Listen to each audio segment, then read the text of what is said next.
মুসলমান বলে দাবি করি, আমরা তো মুসলমান রাষ্ট্রের ভিতরে জন্মগ্রহণ করেছি, আমরা তো আখেরি নবীর উম্মত বলে দাবি করি, কিন্তু আমার নবীকে নিয়ে বাংলার জমিনে কটূক্তি করা হয়, আমার নবীকে নিয়ে ব্যঙ্গচিত্র করা হয়, আমার নবীকে নিয়ে গালমন্দ করা হয়, আমার নবীকে নিয়ে বিভিন্ন প্রকারের কথা বলা হয়।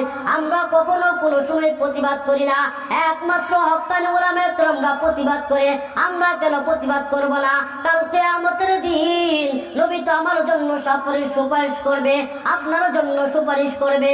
এই জন্য এই মাহফিল থেকে ওয়াদাবদ্ধ হন, আজ থেকে যেই জায়গায় যেইখানে যে ব্যক্তি আমার নবীকে নিয়ে কটূক্তি করুক না কেন, আমার নবীকে নিয়ে ব্যঙ্গচিত্র করুক না কেন, ওই নাস্তিককে বাংলার জমিনে আমরা ঠাঁই দিব না। একটু আওয়াজ দিয়ে বলেন ঠিক কিনা? একটু আওয়াজ দিয়ে বলেন ঠিক কিনা? আমাদের বাংলার দেশে ইদানিং আমার নবীকে কটূক্তি করে, কোরআনকে অবমাননা করে, আল্লাহ রাব্বুল আলামিনকে নিয়ে অবমাননা করতেছে।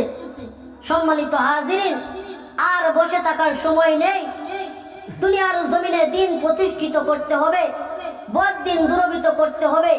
এই দিন প্রতিষ্ঠিত করার জন্য আপনার আমার নবী কত কষ্ট করেছে, নিজের জন্মভূমি ত্যাগ করেছে, তাইফের ময়দানে রক্ত ঝরিয়েছে, উহুদের ময়দানে দন্দন মুবারক শহীদ করেছেন, আবু জাহল, উতবা, শাইবা, আবু লাহাব কত কষ্ট দিয়েছেন, তবুও নবীজি আলাইহিস সালাতু ওয়াস সালাম দিন থেকে পিছপা হন নাই। আমাদের উপরে যদি নাস্তিকরা বিভিন্ন প্রকারের কষ্ট দেয়, আমরা ওই কষ্টকে কষ্ট মনে করব না।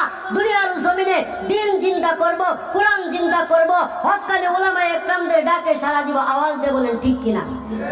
সম্মানিত উপস্থিতি, আমাদের ঈমানি দায়িত্ব, আমাদের ঈমানি কর্তব্য, যদি কখনো কোনো সময় কোরআন বিদ্বেষী কথা বলে, ইসলাম বিদ্বেষী কথা বলে, আলেম ওলামাদেরকে নিয়ে কটূক্তি করে, নবীকে নিয়ে কটূক্তি করে, আমরা অবশ্যই প্রতিবাদ করব তো ইনশাআল্লাহ।